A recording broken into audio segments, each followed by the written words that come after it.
I'm Yasir. That's all people know me by. Yeah, so I'm a design lead for Bymarp. So basically what we just try to do is find innovative ways to kind of stitch up our environment, because the built environment is where human beings live now. We are no more in the jungle to enjoy all the sweet things nature has to offer. So we have to bring some of those things into the built environment. So that's basically what we're trying to do with Bymarp. So basically the general term is biophilic design. So that's just it, yeah. Basically for the materials, we have these materials, they are available. So that's part of the sustainable aspect of what we do. So we are not importing and then we have more carbon footprints when we import. So the materials we use, they are locally available. So we just go into the next market to source it, whether it's just a bus stop away or just a few miles away. So that's on the crafts, on the materials. For the craftsmanship also, we have to prioritize our immediate environment. So the welder next to me try to help him to kind of get what we are trying to, the materials and the workmanship we need to get that product. So if he doesn't have that skill yet, so we'll be the one to be adamant on him, like try to teach him to be able to get that product. So that's basically the material and craftsmanship. We need to just the local environment. That's just it. Yeah.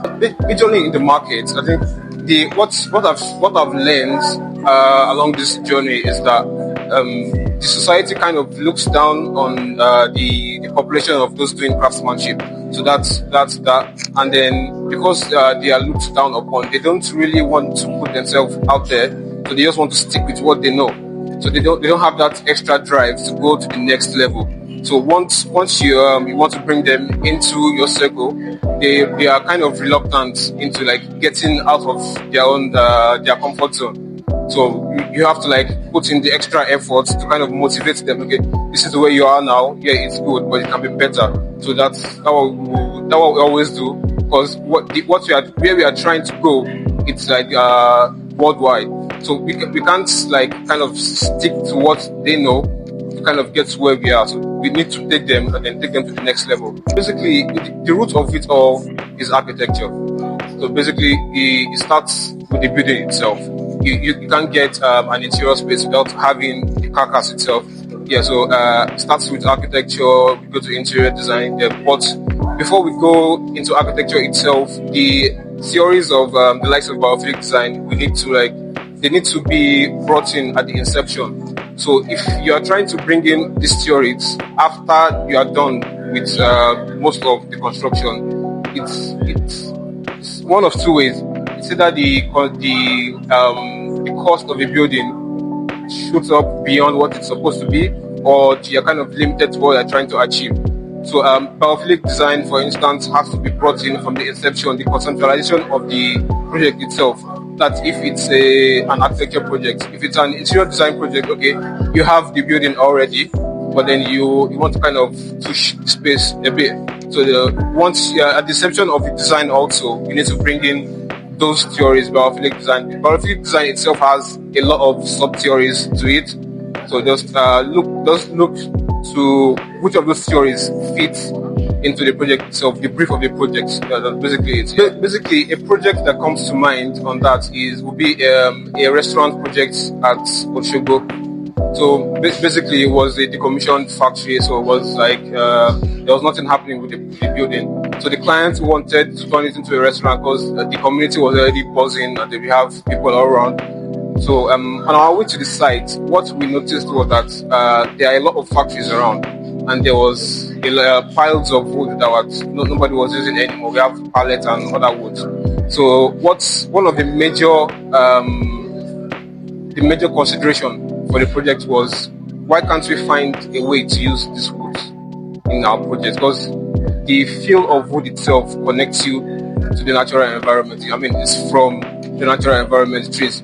So what we did is those woods now we specified that they can be treated to be used. So we kind of upgrade. We can't use them in that same state that they are. So we just need to polish them a bit. Those that are still useful, that we can still use. Some of them they are rotted away. So we kind of like prioritize using that wood. So what we ended up using it for was for the floors. So just using that alone, the entire space in itself became warm. So it kind of embraces the users of the space.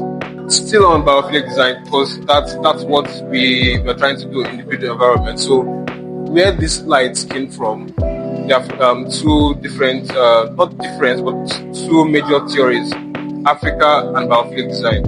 Now, biophilic design in and of itself, it's you trying to bring nature into the built environment. And then, if you look at this very strong animal, the gorilla.